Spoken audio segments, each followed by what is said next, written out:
स्वागत करता हूँ। ये एक्चुअली गोदाव साहब ने पहले ये इसका जो एक पार्ट है वो कवर किया था। आज ये उसी का दूसरा पार्ट है मतलब, और ये जीवों के ऊपर है एक्चुअली में, काफ़ी डिटेल में गए हैं वो। और वो खुद बायोलॉजिस्ट है, एग्रीकल्चर में काम किया है। तो उनको वापस वापस इंट्रोडक्शन में दे दूँ जिनके लिए, जो लोग मतलब शायद मतलब पहली बार सुन रहे हैं उनको, तो मतलब तो मैं उनका इंट्रोडक्शन देता हूँ। उसके पहले मैं एक्चुअली समनी जी आए हुए हैं, तो मैं उनसे निवेदन करूंगा कि वो नवकार मंत्र से इस कार्यक्रम की शुरुआत करें। समनी जी।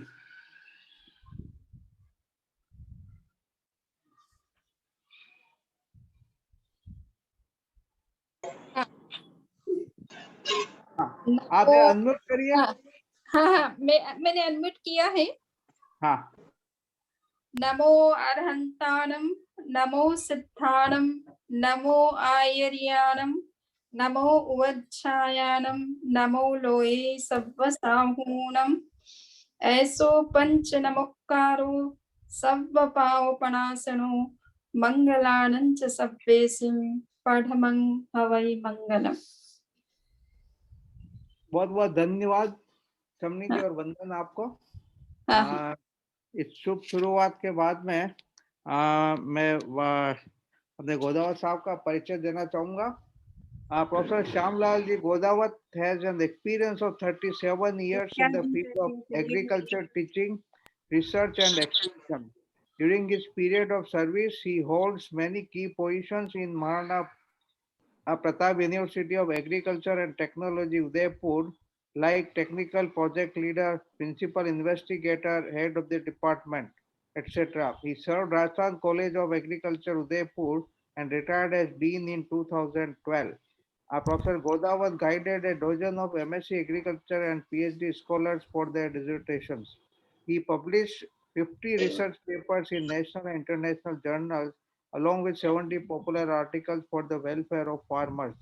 Professor Godawat developed many high-yielding hybrids and varieties of maize for poor farmers.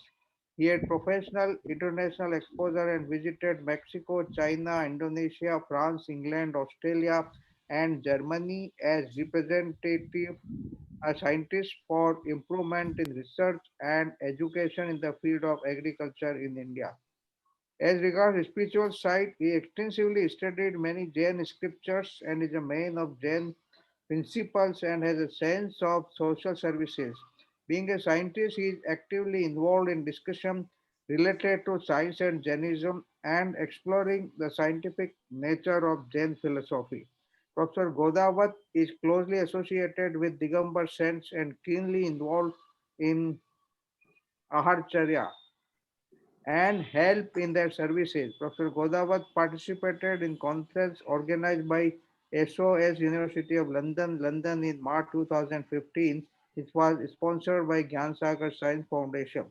He is recipient of many awards and titles such as Vigyan Shri, Dharma Prabhakar, Gyan Shri, Gyan Dani, in the auspicious presence and blessings of Vaigyanik Dharmacharya Kanaknanji Gurudev by different organizations. तो ये उनका बहुत जबरदस्त अनुभव है, और आपको पता है कि जो जो पहला व्याख्यान था उनका वो भी बहुत अच्छा था। उसको उससे मोटिवेट होकर कि हमने मतलब उनसे अनुरोध किया था कि वो इसको कंटिन्यू करें और डिटेल में जाए मतलब। तो मैं उनसे निवेदन करूंगा कि वो अपना व्याख्यान शुरू करें। तो डॉक्टर गोदावत। धन्यवाद पोखंडा साहब। मोक्ष मार्गस्य नेतारम वेतारम कर्म भोव्रताम ज्ञातारम विश्व तत्वानाम वंदे तद्गुण लब्धये। पंच परमेष्टि भगवान की जय।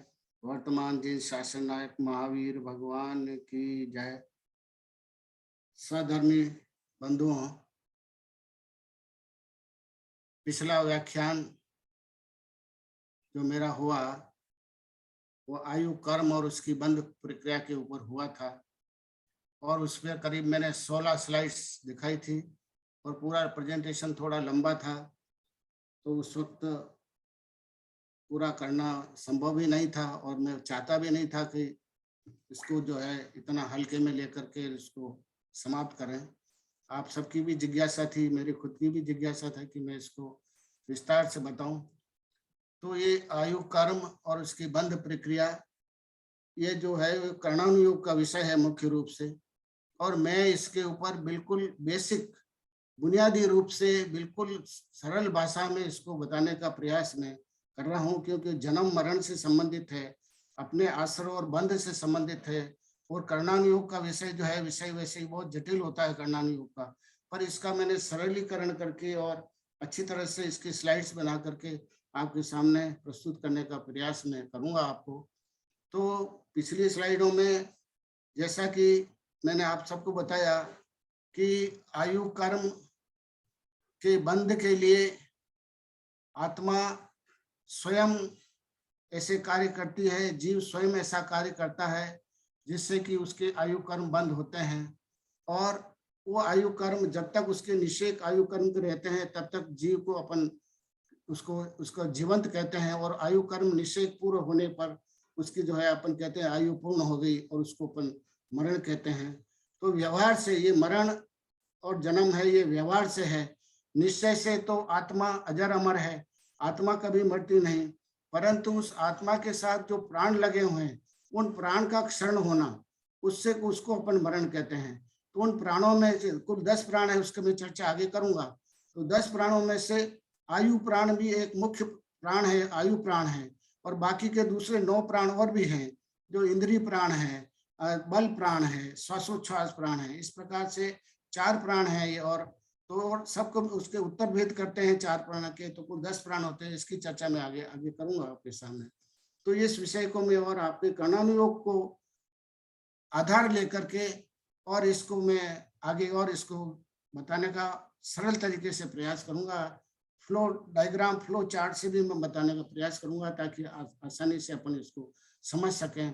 अब जैसे भंडारी साहब ने पिछली बार भी फरमाया था, तो जो 8 अपकर्ष काल है, जिससे मैंने आपको बताया था उस वक्त कि जो बद्धमान आयु, जो आयु अपनी टोटल भुजमान आयु है जो चल रही है, अपन भोग रहे हैं अभी, जिसका उदय चल रहा है जिस आयु का, उसके जब 2/3 भाग आयु पूरी हो जाती है, त्रिभाग आयु जब कंप्लीट हो जाती है, तब 8 अपकर्ष काल में उस आयु का अगले भव में, आपके पर भव में किस पर्याय में जाना है उसका बंध होता है, उसको अपन बद्धमान आयु कहते हैं।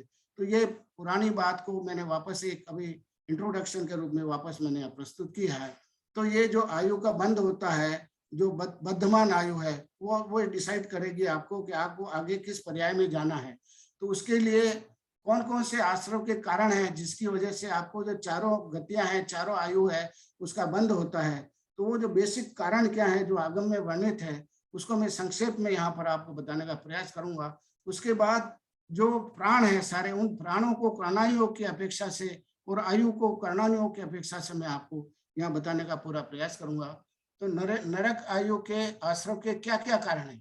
जीव नरक गति में जाता है, जो 4 गतियां हैं, 4 आयु है, मनुष्य गति, देव गति, नरक गति और तिर्यंज गति, ये चारों गतियां हैं। इसमें से जो पहले बता रहा हूँ कि नरक आयु के आश्रम के क्या कारण है, किन कारणों से नरक आयु बंद होता है। तो तत्वार्थ सूत्र में उमा स्वामी महाराज ने अध्याय 6 के अंदर 15वें सूत्र के अंदर बताया है कि बहु आरंभ और परिग्रह नरक आयु के आश्रम के कारण है। और इसी तरह से तत्वार्थ सार के अंदर गाथा नंबर 30, 31, 32, 33 और 34 में कहा है कि तीव्र मान करना, पाषाण शिला के समान तीव्र क्रोध करना, मतलब पत्थर की लकीर के समान क्रोध मान माया लोभ करना। इस तरह की जो आपके तीव्र कषाय रहता है, जो पाषाण की शिला के समान होता है। फिर मिथ्यात्व का धारण करना, मिथ्यात्व के कारण तीव्र लोभ करना,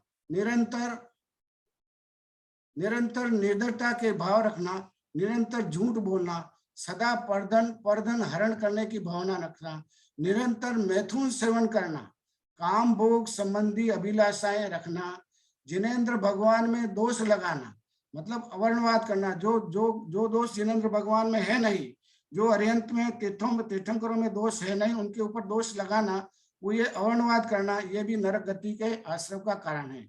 जिनागम का खंडन करना और या तोड़ मोड़ कर प्रस्तुत करना, इसको आपको ध्यान रखना है अपने को कि जो मूल भगवान की जो देशना है, जो मूल आपके ग्रंथ है, उनको तोड़ मोड़ करके अपने स्वच्छंद तरीके से उसको प्रस्तुत करना और अपने स्वच्छंद ग्रंथ अपनी मर्जी से बना देना, यह भी जो है नरक गति का आश्रव के कारण है। शील रहित होना, बहु आरंभ परिग्रह करना, कृष्ण लेस्या रूप परिणति करना तथा 4 प्रकार का रौद्र ध्यान, ये सब नरक आयु के आश्रव के कारण है। रौद्र ध्यान मतलब 4 प्रकार के रौद्र ध्यान बताए हैं, हिंसानंदी, मृषानंदी, चौर्यानंदी और परिग्रहानंदी। मतलब हिंसा करके आनंद का अनुभव करना, मृषानंदी झूठ बोल करके आनंद का अनुभव करना, चोरी करके आनंद का अनुभव करना और बहुत परिग्रह करके आनंद की अनुभूति करना, ये सब रौद्र ध्यान में आते हैं। तो ये सारे के सारे कारण जो है ये नरक आयु के आश्रव के कारण है। इसी तरह से अब तिर्यंच आयु के आश्रव के क्या कारण है? तो तिर्यंच आयु के आश्रव के कारण में बताया है कि मायाचार तिर्यंच आयु के आश्रव के कारण है। चारित्र मौनी के उदय से आत्मा में जो कुटिल भाव बनते हैं और जो मायाचारी होती है, वो जो है तिर्यंच गति के आश्रव का कारण है। मिथ्यात्व युक्त अधर्म का उपदेश करना, नील व कापोद्लेशाओं के परिणाम, मरण काल में आद्र रोध परिणाम रखना, छल करना, प्रपंच करना, षड्यंत्र रचना, विसंवाद करना, विसंवाद में रुचि रखना, विकथा करना। विकथा मतलब जो है स्त्री कथा, भोजन कथा, चोर कथा और राज कथा, ये 4 प्रकार की कथाएं आगे में बताई है। तो विकथा में ज्यादा रुचि लगना, ये भी जो है तिर्यंच आयु के आश्रव के कारण है। मिलावट इत्यादि करना, मिलावट खोरी करना, झूठे नाप तोल रखना, मेजरमेंट सही नहीं रखना, झूठे मतलब करके तोलना, नकली को असली कर देना, दूसरों को ठगना इत्यादि, ये सब तिर्यंच आयु के आश्रव के कारण है।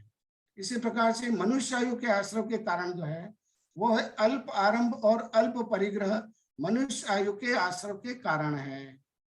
नरक आयु के आश्रव के विपरीत भाव मनुष्य आयु के आश्रव के कारण है। जो नरक आयु के जितने भी बताए हैं उसके जस्ट अपोजिट जो आप करोगे वो मनुष्य आयु के आश्रव के कारण है।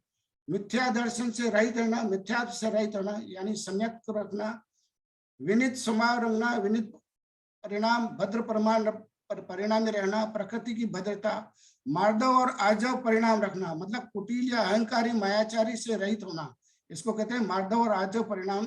तो अच्छे आचरण में सुख मानना, रेत की रेखा के समान क्रोध करना, क्रोध जो आ भी गया है तो थोड़े समय के लिए आया है, जैसे रेत के ऊपर रेखा की और थोड़े समय के बाद में खत्म हो जाती है, इस प्रकार का जो अगर क्रोधमान माया होता है, लंबे समय तक क्रोधमान माया नहीं रखना, लंबे समय तक रखता है जीव तो वो अनंतानुबंधी क्रोध में चला जाता है।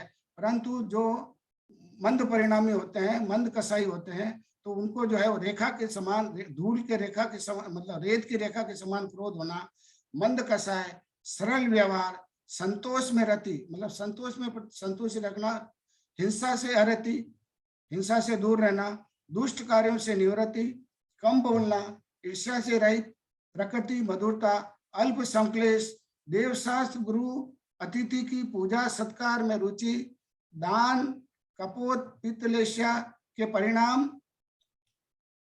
मरण के समय में धर्म ध्यान में परिणति करना, ये सब जो है मनुष्य आयु के आश्रव के कारण है।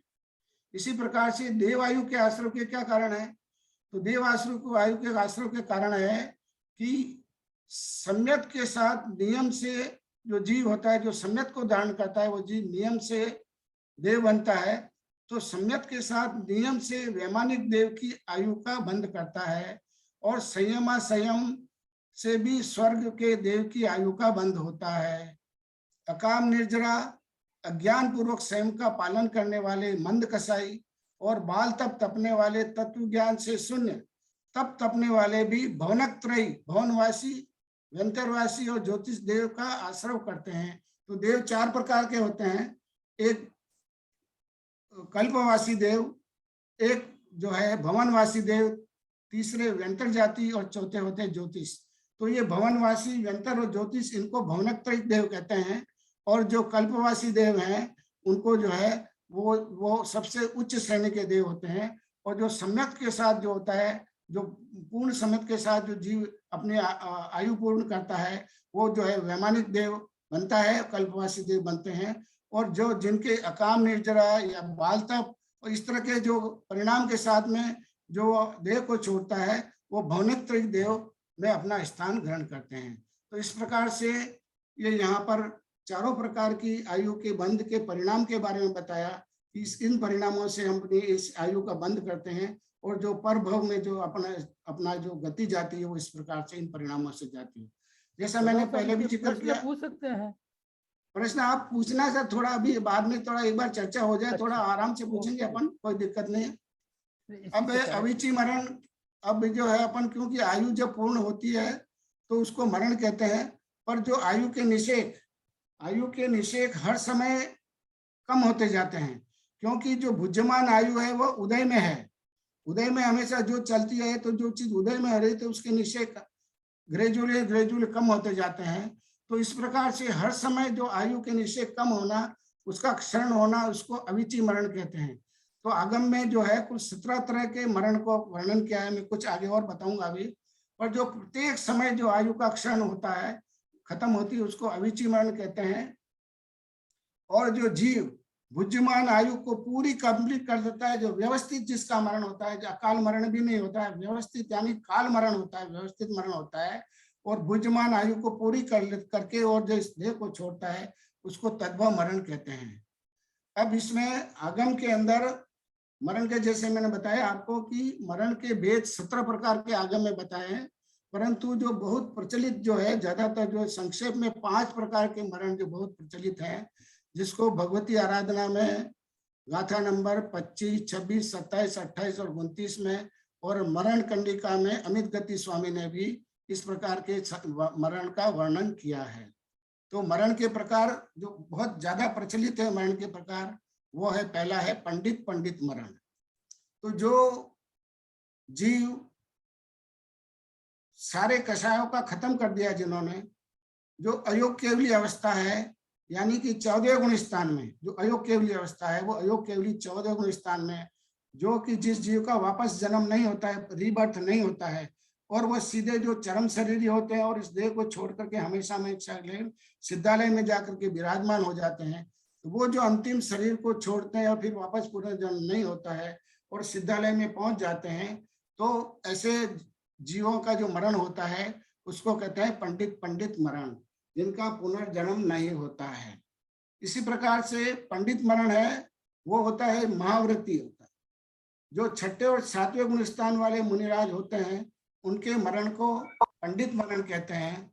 और जो 5वें गुण स्थान वृत्ति है, अविरत सम्यक दृष्टि, जिसको संयमासन भी कहते हैं या वीरता विरत भी कहते हैं, देश विरत भी कहते हैं, ये 5वें गुण स्थान वाले जो जीव होते हैं, उनका जो मरण होता है उसको बाल पंडित मरण कहते हैं। और बाल मरण कहते हैं अविरत सम्यक दृष्टि, 4थे गुण स्थान वाले जो जीव होते हैं, उनका जो देह छोड़ते हैं और उनका जो मरण जो होता है 4थे गुण स्थान वाले सम्यक दृष्टि जीव का, उनको अपन बाल मरण कहते हैं। और बाल मरण मतलब जो मिथ्या दृष्टि जीव होते हैं, उनके मरण को जो है बाल मरण कहते हैं। तो ये 5 प्रकार के मरण जो मुख्य रूप से प्रचलित होते हैं, और यही अपने ज्यादातर जो है उपयोग में यही प्रकार के मरण आते हैं। और एक अविची मरण जैसे मैंने बताया, और एक तद्भव मरण, ये जो है इनकी परिभाषाएं ज्यादातर अपने उपयोग में आती है। अब ये तो बात होगी अपनी सारी आयु के बारे में। अब मैं आपको, क्योंकि आयु 10 प्राण में से आयु एक महत्वपूर्ण एक प्राण है, वो आयु है, ये भी पौद्गलिक है, और बाकी के जो 9 प्राण है वो भी पौद्गलिक है। और इन प्राणों को हमने स्वयं ने उत्पन्न किया है, इनका आश्रय और बंध हमने स्वयं ने किया है। और ये प्राण, हम इन्हीं प्राणों का आश्रय बंध करके अगली गति में जाते हैं, और यही प्राण जो हमारे अगली गति के अंदर प्राण के रूप में ये अपने प्रकट होते हैं। अब प्राण के बारे में आदरणीय कच्छारा साहब ने बहुत अच्छा व्याख्यान किया था पहले, पर मैं इसको कर्णानुयोग के विषय को लेते हुए और वर्तमान परिप्रेक्ष्य को ध्यान में रखते हुए मैं थोड़ा से प्राण के बारे में चर्चा करूंगा, और इस प्राण के साथ में जो आयु कर्म का है उसके महत्व को भी यहाँ मैं इसके साथ जोड़ने का प्रयास करूंगा। आत्मा जीव जिसके संयोग से जीवन संज्ञा को प्राप्त करता है और वियोग से मरता है, उसे प्राण कहते हैं। स्थूल शरीर में चैतन्य की अभिव्यक्ति को प्राण कहते हैं। जीव में जीवत्व के लक्षण को प्राण कहते हैं। ये सारे सब प्राण के एकार्थ हैं, ये सब प्राण की परिभाषा में इसको अपन गर्भित कर सकते हैं। अब प्राण को अपन देखें तो दो प्रकार के प्राण हैं, एक बाह्य प्राण यानी द्रव प्राण और दूसरा है अभ्यंतर प्राण यानी भाव प्राण। जो बाह्य प्राण है जो अपने को बाहर से दिखते हैं, अपने को बाह्य प्राण जो अपने को दृष्टिगोचर है, तो अभ्यंतर प्राण है जो क्षयपशमिक है, जो जो भाव है उस भाव को अपन जो है अभ्यंतर प्राण कहते हैं भाव को। इसमें इस तरह से जो बाह्य प्राण और अभ्यंतर प्राण, ये प्राण को अपन यहाँ दो कैटेगरी के अंदर बताया है। द्रव इंद्रिया द्रव प्राण है और क्षयपशमिक भावेंद्री भाव प्राण है। तो जो भाव जो है मति ज्ञान के क्षयपशम से जो 6 प्राण उत्पन्न होते हैं वो क्षयपशमिक है, वो भाव आगे मैं फ्लो चार्ट में समझाऊंगा और अच्छी तरह से। तो जो मति ज्ञान के क्षयपशम से जो भाव उत्पन्न हो रहे हैं वो भावेंद्रिया, और जो द्रव इंद्रिया है जो नामकर्म के उत्पन्न होने वाली है वो द्रव इंद्रिया है। तो दोनों का द्रव इंद्रिया और भाव इंद्रिया है, इनका सोर्स ऑफ ओरिजिन दोनों का अलग अलग है। एक कर्म के क्षोभसम से मति ज्ञान के क्षोभसम से उत्पन्न हो रहा है और दूसरा है नाम कर्म के उदय से ये जो है आपकी जो द्रव इंद्रिया है वो उत्पन्न हो रही है। अब बाह्य प्राण यानी द्रव प्राण और अभ्यंतर प्राण यानी भाव प्राण का कार्य इंद्रिय व्यापार है। तो जो इंद्रिय का जो व्यापार, इंद्रियों का काम है, वो द्रव प्राण और भाव प्राण दोनों की वजह से होता है। जैसे आंखों का खोलना बंद करना देखना, इसी प्रकार से दूसरे में भी सुनना के कान से सुनना, नाक से सूंघना, ये सारे जो काम है वो सब इन इंद्रियों के माध्यम से होता है। तो अब ये जो द्रव इंद्रियां हैं, ये दो भेद है द्रव इंद्रियों के। द्रव इंद्रिया और भाव इंद्रिया बताई दो प्रकार की। तो द्रव इंद्रियों के दो भेद हैं, निवृत्ति और उपकरण। निवृत्ति की भी दो भेद हैं, बाह्य निवृत्ति और अभ्यंतर निवृत्ति। और उपकरण के भी दो भेद हैं, बाह्य उपकरण और अभ्यंतर उपकरण। ये आगम के हिसाब से इसके और फ्लो चार्ट में समझाऊंगा मैं। और लिविंग सिस्टम इन जैनिज्म जो कछारा साहब की पुस्तक है उसके अंदर भी इसकी विवेचना बहुत अच्छी कछारा साहब ने की है। उसी को मैं अब ये फ्लो चार्ट्स में आपको समझाऊंगा इंद्रियों के बारे में। यहाँ पर कि इंद्रियां एक द्रव इंद्रिय और दूसरी भाव इंद्रिय। तो द्रव इंद्रिय है वो नाम कर्म से रची जाती है और भाव इंद्रिय है वो वीर्यांतराय और मति ज्ञानावरणी कर्म के क्षयोपशम से इसकी रचना होती है। तो दोनों इंद्रिया द्रव इंद्रिय और भाव इंद्रिय, इनका सोर्स ऑफ ओरिजिन अलग अलग है। ये वीर्यांतराय कर्म के क्षयोपशम से हो रही है, जो जिसको अपन अभ्यंतर में अपन साधन करेंगे अभ्यंतर में। और द्रव इंद्रिय है ये इसको अपन बाह्य से जो बाह्य इंद्रिय उसको अपन लेंगे, जो नाम कर्म की जो है प्रकृति के अंदर ये गर्भित है। अब ये द्रव इंद्रिय है, इसके दो भेद है द्रव इंद्रिय के, एक निवृत्ति और दूसरा उपकरण। निवृत्ति के भी दो भेद, जैसे मैंने अभी पहले बताया, निवृत्ति के भी दो भेद हैं, बाह्य निवृत्ति और अभ्यंतर निवृत्ति। और उपकरण के भी दो भेद हैं, बाह्य उपकरण और अभ्यंतर उपकरण। अब थोड़ा सा मैं इसका खुलासा यहाँ करूंगा आपको कि निवृत्ति के दो भेद हैं, मतलब बाह्य निवृत्ति और अभ्यंतर निवृत्ति। अब बाह्य निवृत्ति क्या चीज है कि विशुद्ध आत्म प्रदेश में इंद्रियों के नाम से कहे जाने वाले पुद्गल प्रचय। तो मतलब जैसे मान लीजिए आप आंख का उदाहरण अपन ले रहे हैं और इसके अंदर अभ्यंतर निवृत्ति मतलब यह है कि जो आंख है, आगम में इसको बताया मसूर के आकार की। तो जो आंख के जहां पर जिस एरिया में आंख आपकी है उस एरिया के जो आत्म प्रदेश है उसके अंदर जो विशुद्ध आत्म प्रदेश है उसको अभ्यंतर निवृत्ति के अंदर सम्मिलित किया गया है। तो जो आत्म प्रदेश इस एरिया में जहां तक आपके उस एरिया के अंदर है वो अभ्यंतर निवृत्ति के अंदर आएगा। और उस एरिया के साथ साथ जितने पुद्गल प्रचय उसके साथ लगे हुए हैं वो बाह्य निवृत्ति के साथ में आएंगे। जैसे आंख है तो आंख के अंदर जो बाहर ये जो आंख की पलक है और ये भौहें वगैरह है ये उपकरण के अंदर आएगा। तो ये बाह्य उपकरण के अंदर आएगी, पलकें वगैरह जो है ये बाह्य उपकरण में आएगी। और अभ्यंतर उपकरण के अंदर जो आपका जो लेंस है और जो प्यूपिल है और जो काला दिख रहा है आपको आंख में सफेद और जो कला मंडल है ये बाहर का आई बॉल के बाहर की जो चीज है ये आएगी आपके अभ्यंतर उपकरण के अंदर। और पलके वगैरह जो कुछ है, ये बाल आंखों के ऊपर पलके वगैरह है, ये बाएं उपकरण के आगे।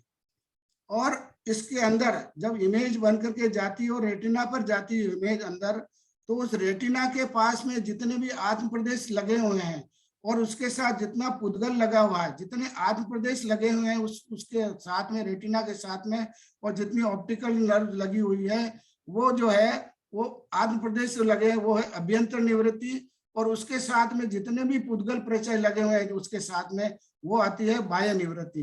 तो इस प्रकार से ये द्रव इंद्रियों का जो सारा है, ये जिस तरह से आंख में अपन ने घटित किया, उसी तरह से इसको कान में और घ्राण में भी अपन इसको इसी प्रकार से घटित कर सकते हैं। तो कान के अंदर जो बाहर वाला, ये जो बाहर वाला पोर्शन होगा, ये वाला आएगा बाह्य उपकरण होगा। और अंदर जो ट्यूब वाला स्ट्रक्चर होकर के जो अंदर जो आपकी डायफ्राम है कान के अंदर, जहां पर आपके वर्ड्स की जो वाइब्रेशन जाता है, वो वाला जो पोर्शन आएगा वो अभ्यंतर उपकरण के अंदर आएगा। और उसके साथ जो पुद्गल प्रचय लगे हुए हैं वो सारे इसके अंदर, इस प्रकार से अपने को इसको समझना चाहिए इस तरह से। तो जैसे अपन ने आंख में समझा, उसी तरह से इसको कान में और नाक में और अन्य इंद्रियों में भी अपने को इसमें समझना चाहिए। तो यहाँ पर ये मैंने जो है इसका एक फ्लो डायग्राम में बताया। और लिविंग सिस्टम इन जैनिन जो कच्छारा सामने दिया, उसके अंदर भी इसकी विवेचना निवृत्ति और उपकरण की बहुत अच्छी तरह से आपने की है यहाँ पर।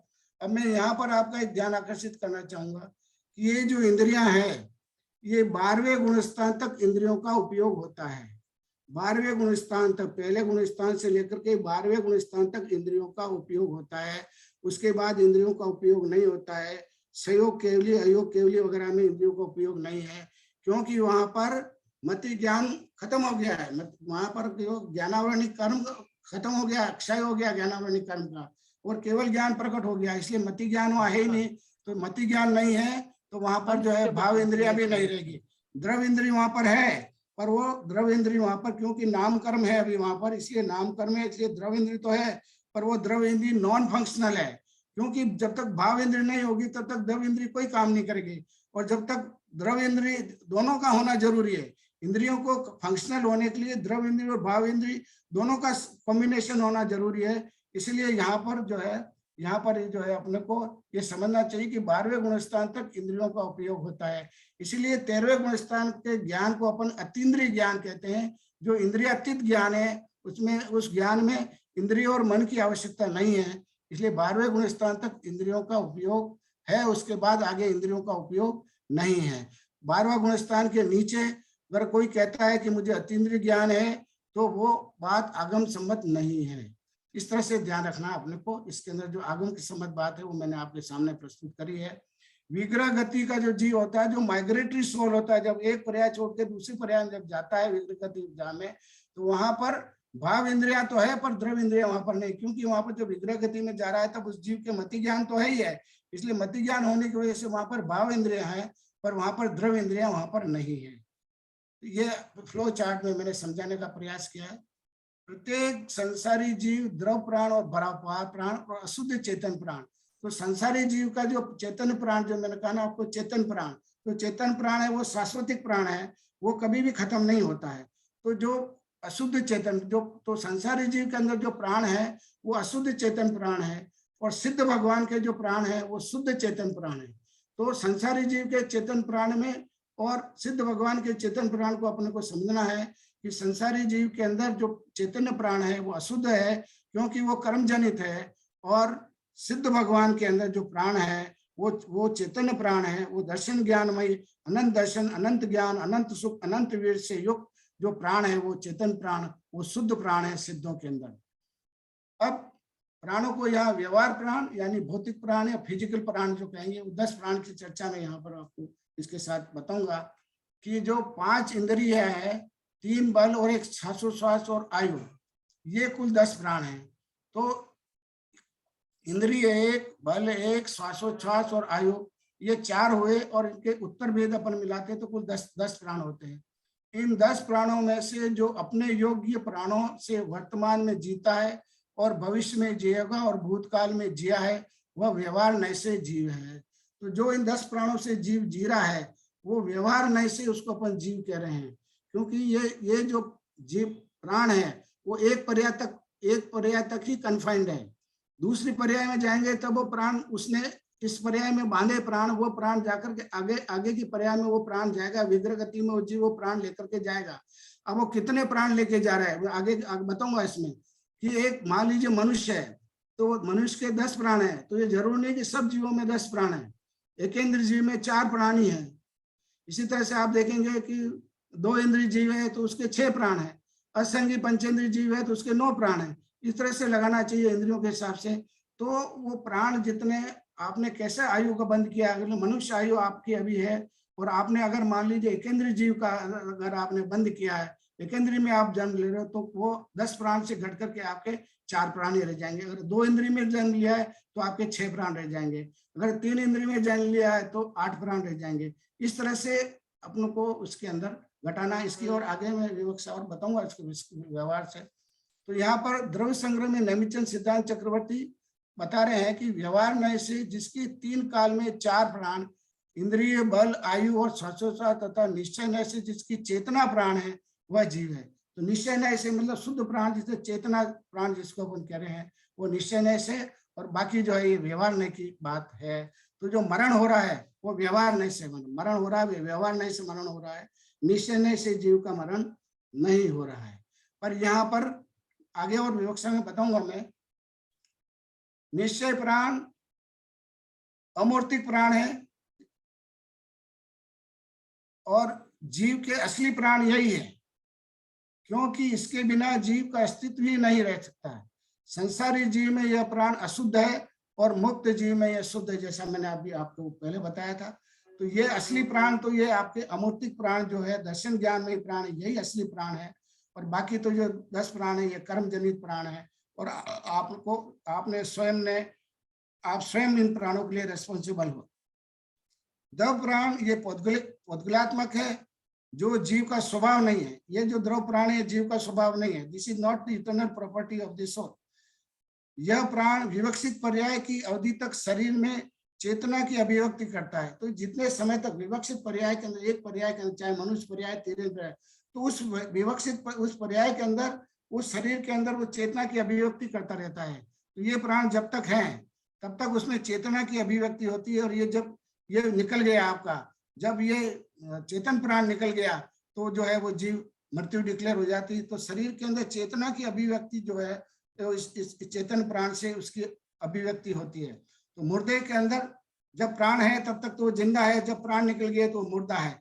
तो उसके अंदर ये जो है उसके अंदर अपने अपने शरीर में जो चेतना की अभिव्यक्ति हो रही है वो किसकी वजह से हो रही है? अंदर जो भगवान स्वरूप आत्मा बैठी हुई है उसकी वजह से शरीर में चेतना की अभिव्यक्ति कर रहे हैं। शरीर का हिलना डुलना सब कुछ हो रहा है, वो भगवान स्वरूप आत्मा जो बैठी है, जो चेतना शक्ति बैठी है, उसकी वजह से हो रही है इसके अंदर। वो चेतना शक्ति जो कुछ भी है, तो जो मेन ड्राइवर है वो तो चेतना है। तो सारा जो शरीर की क्रिया हलन चलन जो कुछ भी हो रही है वो चेतना शक्ति इसकी वजह से अभिव्यक्ति उसकी।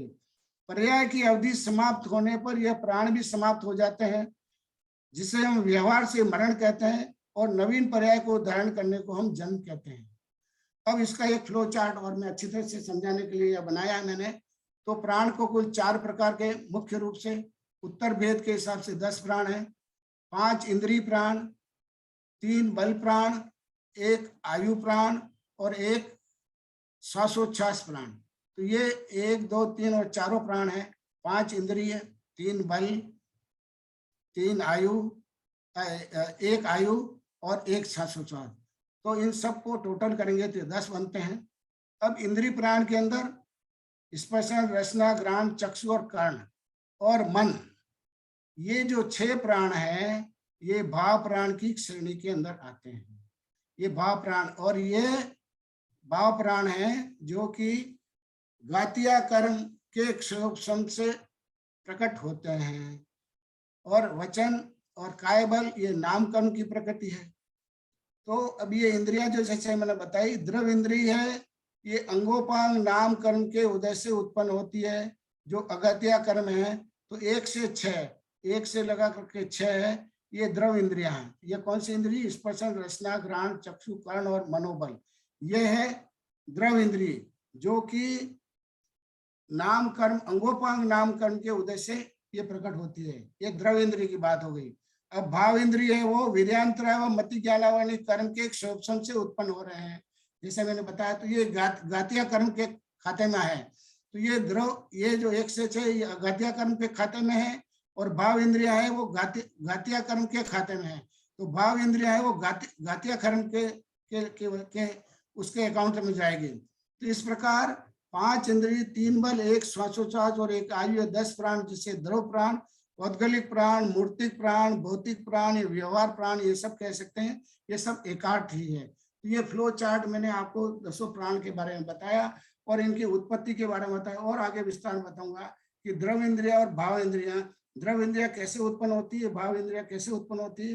तो जो भाव इंद्रिया होती है, जो अभ्यंतर है, जो हमको नहीं दिख रही है, वो वीर्यांतरा है और मति ज्ञानावरणी कर्म के एक शोभसम से होती है, और ये घातिया कर्म के से रेस्पॉन्सिबल है।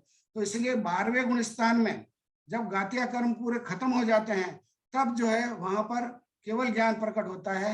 और वो जब ये केवल, और जो वहां पर जो है फिर जो वो भाव मोक्ष जिसको अपन कहते हैं, भाव मोक्ष उसको जिसको कहेंगे कि भाव इंद्रियां वहां खत्म हो गई है। इसलिए 13वें गुण स्थान को जो है अपन ने भाव मोक्ष की श्रेणी में भी रखा है, क्योंकि वहां पर मति ज्ञान का क्षय हो गया है, और जो भाव इंद्रियां हैं वो वहां पर फंक्शनल नहीं है, केवल वहां पर द्रव इंद्रियां ही फंक्शनल है। नॉन सिंबॉलिक है तो सही, पर वो केवल सिंबॉलिक रूप है, वो कार्यकारी नहीं है। क्योंकि भाव इंद्रिया नहीं है, इसलिए द्रव इंद्रिया केवल सिंबॉलिक है, अकिंचित कर है, उसका कोई उपयोग नहीं होता है। तो ये यहाँ पर मैं इसको गणन योग की विवक्षा ला करके यहाँ पर बताने का प्रयास किया है मैंने। अब 10 प्राण की उत्पत्ति, और इसी को ज्यादा इलेबोरेट करके मैंने बताया है कि वीर्यांतराय कर्म और मति ज्ञानावरणी कर्म, मति ज्ञानावरणी कर्म को इंद्रियावरणी कर्म भी कहते हैं। मति ज्ञानावरणी को क्योंकि इंद्रियों से संबंधित है, इसलिए इंद्रियावरणी कर्म के एक क्षयोपसम को लब्धि कहते हैं। तो जो क्षयोपसम है वो कणन योग की भाषा में उस क्षयोपसम को लब्धि कहते हैं। तो लब्धि को कार्य रूप में प्रकट करने के लिए द्रव इंद्रिया चाहिए।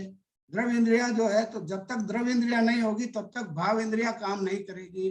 तो भाव इंद्रिया लब्धि है और उपयोग रूप होती है। तो भाव इंद्रिया कब काम करेगी? जब द्रव इंद्रिया फंक्शनल होगी।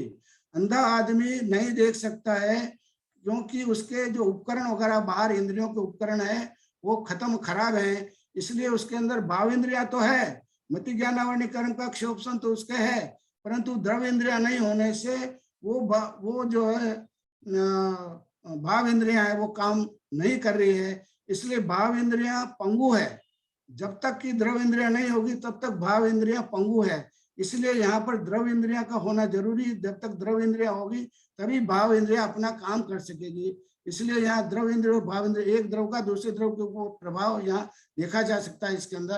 तो इसी तरह से तो जो लब्धि की अभिव्यक्ति के लिए तो जो क्षयोपसम है उसको अपन कह रहे हैं लब्धि। उस लब्धि की अभिव्यक्ति के लिए यानी कार्य रूप परिणमित करने के लिए द्रव इंद्रियों की निमित्त की सहायता होना आवश्यक है। इसलिए यहाँ पर मैं बता रहा हूँ कि द्रव इंद्रिय नहीं होगी तब तक भाव इंद्रिय कोई काम नहीं करेगी। भाव इंद्रिय पंगु है, जो उपादान है वो पंगु है, इसलिए उस उपादान को कार्य करने के लिए निमित्त की आवश्यकता होती है। द्रव इंद्रिय के बिना भाव इंद्रिया यानी उपादान लब्धि या क्षयोपसम कार्यकारी नहीं है। इसको अंदर धवला पुस्तक में 1 के अंदर प्रश्न 235 में लिखा हुआ है। तत्वार्थ सूत्र में अध्याय 2 के अंदर 16, 17, 18 में, तत्वार्थ सार के अंदर प्रश्न 48 में अध्याय 2 के अंदर, सर्वार्थ सिद्धि में अध्याय 2 के अंदर 17 और 18 में इसकी सारी बात वहां पर स्पष्ट मेंशन कर रखी है। इसलिए द्रव इंद्रिया और भाव इंद्रिया किसी को इनका दोनों का एक दूसरे का होना, एक दूसरे के they are complementary to each other. जब तक द्रव इंद्रिय नहीं होगी तब तक भाव इंद्रिय काम नहीं करेगी, और भाव इंद्रिय नहीं होगी तो द्रव इंद्रिय भी काम नहीं करेगी। क्योंकि अब केवली भगवान के भाव इंद्रिय नहीं है, इसलिए वो द्रव इंद्रिय वहां पर कोई काम की नहीं है। और जो इसमें अगर आप अंधा व्यक्ति है और अगर उसकी द्रव इंद्रिया काम नहीं कर रही है तो उसकी भाव इंद्रिया कोई काम नहीं करेगी। इसलिए दोनों का होना जरूरी है। अब घातिया कर्म से संबंधित 8 भाव प्राण, जो मैंने 6 भाव प्राण जो मैंने अभी बताया, तो 6 भाव प्राण है वो घातिया कर्म से संबंधित है। वीर्यांतरा और मति ज्ञानावरणी कर्म के एक शब्द से 5 इंद्रिय प्राण और मन बल प्राण, ये 6 प्राण उत्पन्न होते हैं जिसे भाव प्राण कहते हैं। इसके क्षय होते ही 13वें गुण स्थान में अतीन्द्रिय ज्ञान प्रकट हो जाता है। जिसे भाव मोक्ष कहते हैं। तो जैसे मैंने बताया आपको कि केवल भगवान, केवली भगवान के भाव मोक्ष होता है भी, और फिर अयोग केवली के अंदर द्रव मोक्ष होता है, क्योंकि अभी तक 13वें गुण स्थान के अंदर घातिया कर्म खत्म हुए हैं, अघातिया कर्म अभी बाकी हैं, इसलिए वहां पर द्रव मोक्ष और भाव मोक्ष दोनों नहीं है। द्रव मोक्ष कब होगा? अयोग केवली के अंतिम अवस्था में, जब सारे अघातिया कर्म खत्म हो जाएंगे, तब वहां पर जो है द्रव मोक्ष होगा। उसके पहले भाव मोक्ष हो गया है। इस तरह से अपने को यहाँ इसमें घटित करने की बात कर्णानुयोग की अपेक्षा से है। अघातिया कर्म से संबंधित 4 द्रव प्राण, तो जो 6 प्राण बताए हैं वो घातिया कर्म से संबंधित है, जिसको भाव प्राण कहे अपन, और यहाँ पर जो 4 प्राण जो है यहाँ पे द्रव प्राण कह रहे हैं वो अघातिया कर्म से। तो शरीर नाम कर्म के उदय शक्ति रूप 7वां काय बल उत्पन्न होता है। श्वासोच्छ्वास नाम कर्म के उदय से 8वां प्राण उत्पन्न होता है। स्वर नाम कर्मोदय से वचन व्यापार के कारण ऐसी शक्ति रूप वचन 9वां प्राण उत्पन्न होता है। और आयु कर्म के उदय से 10वां आयु प्राण उत्पन्न होता है। तो ये 10 प्राण के उत्पन्न होने की सारी जो है कर्णानुयोग की विवक्षा मैंने आपके समक्ष रखी है। बिल्कुल सरल तरीके से समझाने का यह प्रयास मैंने किया है। यद्यपि यह जीव निश्चय से सत्ता, चैतन्य, सुख, ज्ञान आदि शुद्ध भाव से जीता है, जीता था और जीता रहेगा, तथापि व्यवहार से यह संसारी अशुद्ध जीव इस अनादि संसार में जैसे वर्तमान में द्रव्य भाव अशुद्ध प्राणों से जीता है, ऐसे ही पहले जीता था अथवा जब तक संसार में है जीता रहेगा। क्योंकि ये अशुद्ध प्राण उदय प्राप्त पुद्गल द्रव से रचे जाते हैं, इसलिए ये प्राण पुद्गल द्रव से विपरीत अनंत ज्ञान, दर्शन, सुख, वीर्य आदि स्वभावधारी शुद्ध परमात्मा से भिन्न है। तो ये जो प्राण है, जैसे मैंने पहले कहा, ये प्राण अशुद्ध अवस्था है। शुद्ध अवस्था तो अनंत दर्शन, अनंत सुख, अनंत वीर, अनंत ज्ञान वाली जो आत्मा है वही शुद्ध प्राण है। तो ये जो उससे ये बिल्कुल जो 10 प्राण है ये बिल्कुल जो है निश्चय प्राण से बिल्कुल भिन्न है, शुद्ध प्राण से भिन्न है। 10, अब इसको यहाँ सुनना समझने की बात थोड़ी मैं और यहाँ आपको चर्चा में लाऊंगा कि ये 10 जो प्राण है ये व्यवहार प्राण है, और ये जो मरण जो होता है जिसको अपन व्यवहार से मरण कहते हैं, निश्चय से तो आत्मा दर्शन ज्ञानमयी है, चेतन प्राण है जो अविनाशी है। इसका मतलब ये नहीं हुआ कि हमने किसी जीव की हम हिंसा करते रहें और ये कहें कि आत्मा तो अजर अमर है, हमने तो आत्मा को तो मारे नहीं, इसलिए हमको दोष नहीं लगेगा, पाप नहीं लगेगा। अगर इस तरह की कोई अपने दिमाग में कोई अवधारणा है तो इस पर विचार करने की आवश्यकता है कि आत्मा अजर हमारे मरती नहीं है, तो हम किसी भी जीव को मारेंगे तो क्या उसका हिंसा का दोष लगेगा कि नहीं लगेगा? आगम में बिल्कुल स्पष्ट कहा है कि लगेगा, जरूर लगेगा। क्योंकि जो संसारी जीव हैं वो मूर्तिक है, अमूर्तिक नहीं है, वो मूर्तिक है। तो इसलिए जो व्यवहार में से तात्कालिक संसारी जीव मूर्तिक है, अभी वर्तमान में तत्काल में हम मूर्तिक है, परंतु त्रिकालिक अमूर्तिक है। इसको अंडरलाइन करने वाली बात है। आत्मा त्रिकालिक अमूर्तिक है परंतु तत्कालिक मूर्तिक है। अपना शरीर, संसारी जीवों का शरीर मूर्तिक है, आत्मा के कर्मों के साथ बंध है, इसलिए मूर्तिक है। इसीलिए अपने को जीव को मारने का हिंसा का दोष लगेगा। आपने इसलिए मतलब क्योंकि आत्मा और कर्म का संश्लेष संबंध है, इसलिए वो मूर्तिक है। इसलिए जीव को अगर आप मारोगे तो उसको हिंसा का दोष लगेगा आपको। ऐसा नहीं है कि आपने कह दिया कि आत्मा तो अजर हमारे, हमने जीव मारा तो आत्मा तो मरी नहीं इसलिए दोष नहीं लगा। नहीं, आपको बिल्कुल आगम के हिसाब से आपको दोष लगेगा, पाप लगेगा, आपके कर्म का आश्रयबंध होगा, और आप अगर अत्यधिक जीवों की हिंसा करोगे तो आपको उसी हिसाब से परिणाम को आपको भोगना पड़ेगा। तो यहाँ पर इस तरह की विवक्षा को अपने को समझना चाहिए। 10 प्राण एवं जन्म मरण, इसको मैंने पहले बता चुका हूं, मैं इसको मैं ज्यादा रिपीट नहीं करूंगा, पर क्योंकि आगम समझ जो बातें हैं उसका मैंने रेफरेंस चाह दिया है। तो कार्तिकेय स्वामी कार्तिकानुप्रेक्षा के अंदर स्वामी कार्तिकेय ने भी 10 प्राण और उनके जन्म मरण की बात करी है। यहाँ पर ये चर्चा में ऑलरेडी कर सकता हूँ, केवल रेफरेंस के रूप में यहाँ मैंने दिया है। इसी तरह से प्रवचन सार के अंदर कुंजा स्वामी ने 148 और 147 गाथा में यही बात लिखी है, जो चीज मैंने आपसे चर्चा करी है यहाँ पर, कि जो कोई वास्तव में 4 प्राण से जीता है, जिएगा, पहले जीता था, वह जीव है, और प्राण पुद्गल द्रव्यों से रचे हुए हैं। तो द्रव और भाव प्राणों की उत्पत्ति की समाधि, द्रव प्राण और भाव कैसे प्राण, इसकी क्या उत्पत्ति की सामग्री क्या है।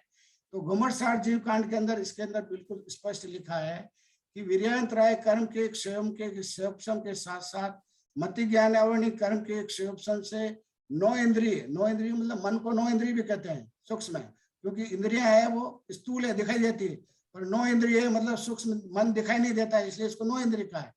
बल प्राण व इंद्रिय प्राण उत्पन्न होते हैं शरीर नाम कर्म के उदय से, काय बल आनंद पानंद वचन प्राण आयु कर्म के उदय से आयु प्राण उत्पन्न होते हैं।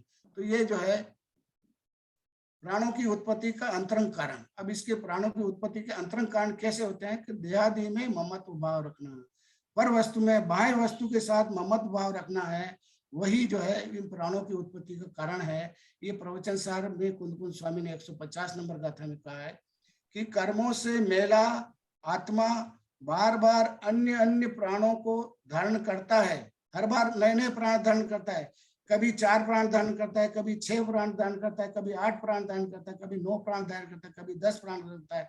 तो ये प्राण अपने अपने परिणामों के हिसाब से वो खुद प्राण को धारण करता है, जब तक शरीर आदि विषयों में ममत्व को नहीं छोड़ता। जब तक ये बाह्य वस्तु में शरीर और देह और पर वस्तु के साथ ममत्व भाव रखेगा, तब तक जो है ये कर्मों का बंध करता रहेगा और प्राणों को बांधता रहेगा, भौतिक प्राणों को बांधता रहेगा, और जो है अनेक पर्याय तक ये चतुर्गति भ्रमण करता रहेगा।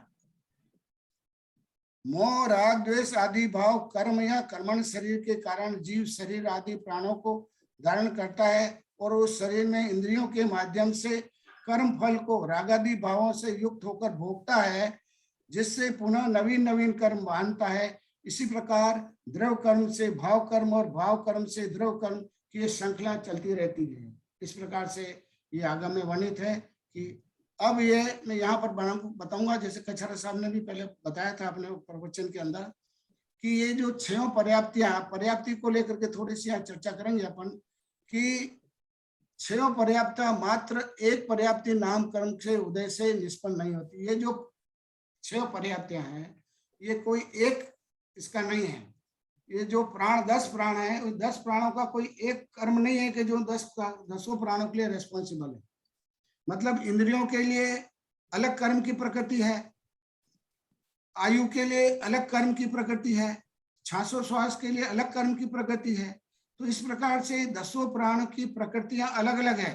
एक कोई ऐसा, एक कोई सोल, एक कोई मुख्य ऐसा कर्म नहीं है जो 10 प्राणों को गवर्न करता है। ये 10 प्राणों की अलग अलग प्रवृत्तियां हैं। इसको अपन थोड़ा पर्याप्ति के माध्यम से थोड़ा समझेंगे। कछारा साहब ने भी इसका जिक्र किया था। तो पर्याप्ति नाम कर्म के उदय से 6 पर्याप्ति, ये जो पर्याप्ति नाम कर्म है, नाम कर्म के अंदर एक प्रकृति पर्याप्ति नाम कर्म, तो इसके उदय से 6 पर्याप्ति होती है। तो वह शक्ति जिसके द्वारा जीव अपने शरीर के योग उद्गल वर्णा को ग्रहण करता है, उसे पर्याप्ति कहते हैं। आहार शरीर इंद्रिय श्वासोश्वास भाषा और मन की निष्पन्नी में जो शक्ति होती है उसे पर्याप्ति कहते हैं। तो ये जो 6 पर्याप्ति है, उसके अंदर जो शक्ति है, उसको, उस शक्ति को, जिस शक्ति से ये इंद्रियां प्रकट होती है और उनको बल मिलता है, उसको पर्याप्ति कहते हैं, जो नाम कर्म के उदय से अभिव्यक्ति रूप में प्रकट होती है। आहार शरीर इंद्रिय श्वासोश्वास भाषा और मन पर्याप्ति, ये 5 इंद्रियां हैं, 3 बल है, एक श्वासोश्वास है और एक आयु है। तो ये जो 10 प्राण है वो यहाँ पर घटित किए हैं पर्याप्ति के साथ में। पौद्गलिक प्राणों के नाश के कारण, अब ये पौद्गलिक प्राण है, इनको नाश कैसे करेंगे अपन, जो अपने रोज बांध रहे हैं, इसको कैसे खत्म करेंगे।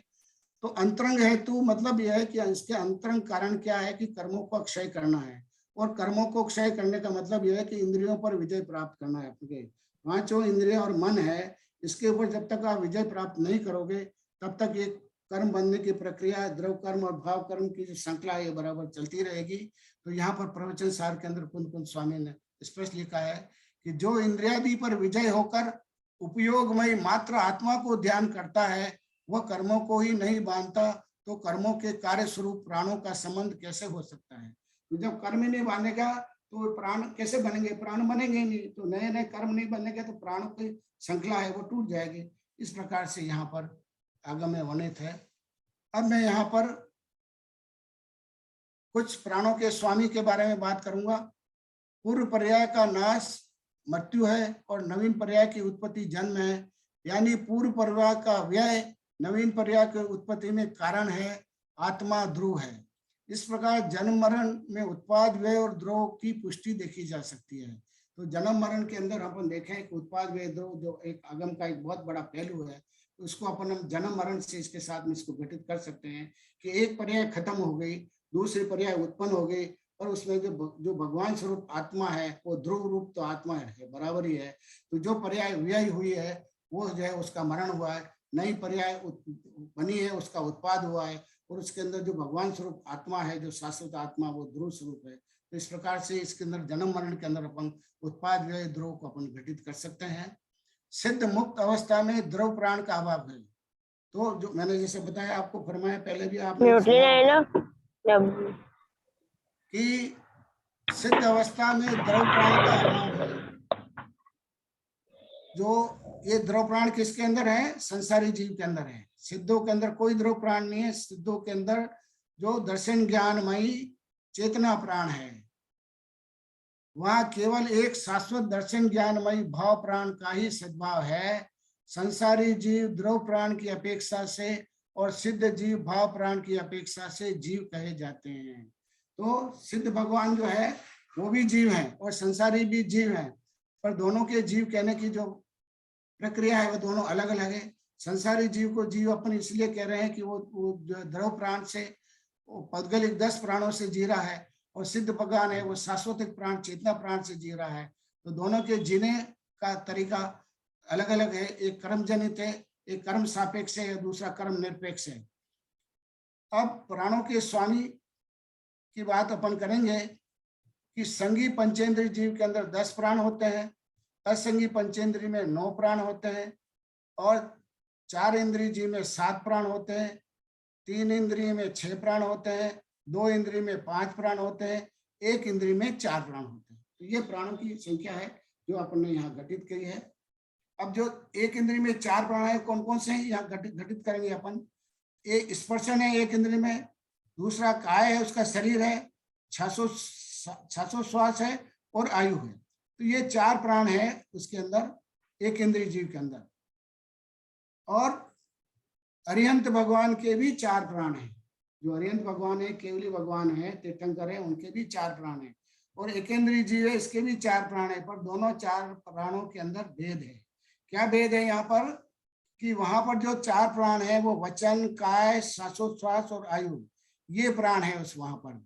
अगत्या कर्म के प्राण है, जिसको अपन कह रहे हैं अगत्या कर्म से संबंध है। ये जो प्राण है वो अगत्या कर्म के खाते में है। और जो इंद्रिय के 1 इंद्रिय जीव के अंदर है वो घातिया और अगत्या दोनों के खाते में, क्योंकि वहां पर अरिहंत भगवान के घातिया कर्म क्षय हो गए पूरे, इसलिए केवल अघातिया कर्म ही बचे हुए हैं। तो वो वहां पर जो प्राण है वो अघातिया कर्म वाले प्राण है, और इनके अंदर घातिया और 1 इंद्रिय जीव है, इसमें घातिया और अघातिया दोनों है। तो स्पर्शन, काय, श्वासोच्छ्वास और आयु, ये घातिया और अघातिया दोनों में आएंगे। आइए समझ में ना आपके। तो यहाँ पर जो है ये इस तरह से अपने को घटित करना है। यहाँ पर तो आयु है, ये अगत्या में आएगा, श्वासोच्छ्वास अगत्या में आएगा, फिर ये स्पर्शन इंद्रिय है, ये घातिया कर्म उसमें आएगा, और शरीर है ये इसमें इस तरह से आएगा। तो ये दोनों के प्राण, इंद्रिय प्राण, एक इंद्रिय जीव के प्राण में और इन दोनों में ये संख्या भले बराबर है, पर इनमें फर्क है इसके अंदर। अयोग केवली 14वें गुण स्थान में केवल एक प्राणी है, वो आयु प्राण है। एक प्राण जो केवली, अयोग केवली के अंदर केवल एक ही प्राण बाकी है, बाकी सारे प्राण उनके खत्म हो जाते हैं, और एक ही प्राण शेष रहता है, बाकी सब खत्म हो जाते हैं अयोग केवली भगवान के। तो इस तरह से ये प्राणों की विवक्षा मैंने करी, इसको और इसके साथ आयु के साथ जोड़ करके सारी बात करी है। यहाँ मैं आपने बहुत ध्यानपूर्वक मेरे छोटे से इस व्याख्यान को सुना है। मैं बहुत कृतज्ञ हूँ, आपका ध्यानपूर्वक सुना है। आपकी किसी प्रकार की कोई शंका हो मुझे बताएं, जो मैं अभी बता सकता हूँ तो उसका भी बताने का प्रयास करूँगा, और नहीं हो तो व्हाट्सएप पे में भी आप भेजें, तो अपन सब मिल करके उस चर्चा का आपस में समाधान करके और उसका निर्णय अपन कर सकते हैं। बहुत बहुत धन्यवाद आपको। सादर जय जैन।